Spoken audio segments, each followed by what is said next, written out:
दोस्तों, आज एक छोटी सी कहानी के बारे में बात करते हैं, गधे और बाघ की। एक बार की बात है कि नदी के किनारे गधा और बाघ दोनों बैठे थे। गधा बाघ से कहता है कि देखो घास कितनी नीली होती है ना।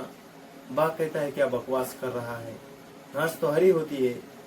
गधा कहता है नहीं, घास तो नीली होती है। बाघ कहता है घास तो हरी होती है। इसी बात पर दोनों में जमकर बहस हो जाती है और बाघ कहता है कि चलो राजा के पास चलते हैं, वही फैसला करेगा कि घास नीली होती है या फिर हरी।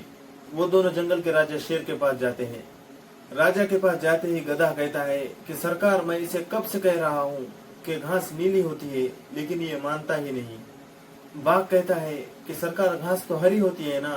गधा इन दोनों की बहस सुनकर राजा समझ जाता है और राजा कहता है कि घास तो नीली होती है। ये सुनकर गधा नाचने लगता है और नाचता हुआ चले जाता है।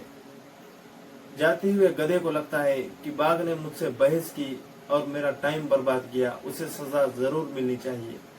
वो फिर से राजा के पास वापस आता है और कहता है कि सरकार, इसने मेरा टाइम बर्बाद किया, इसे सजा जरूर मिलनी चाहिए।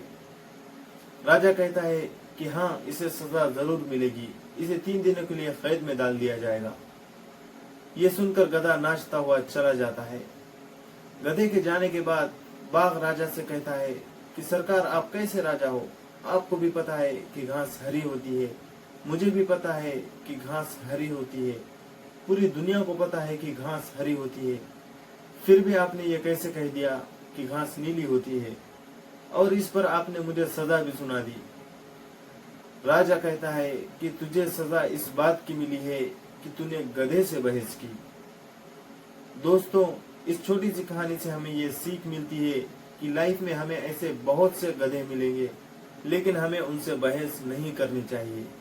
ये छोटी सी कहानी आपको कैसी लगी कमेंट में जरूर बताना। अगर वीडियो सही लगा हो तो वीडियो को लाइक और चैनल को सब्सक्राइब जरूर करें।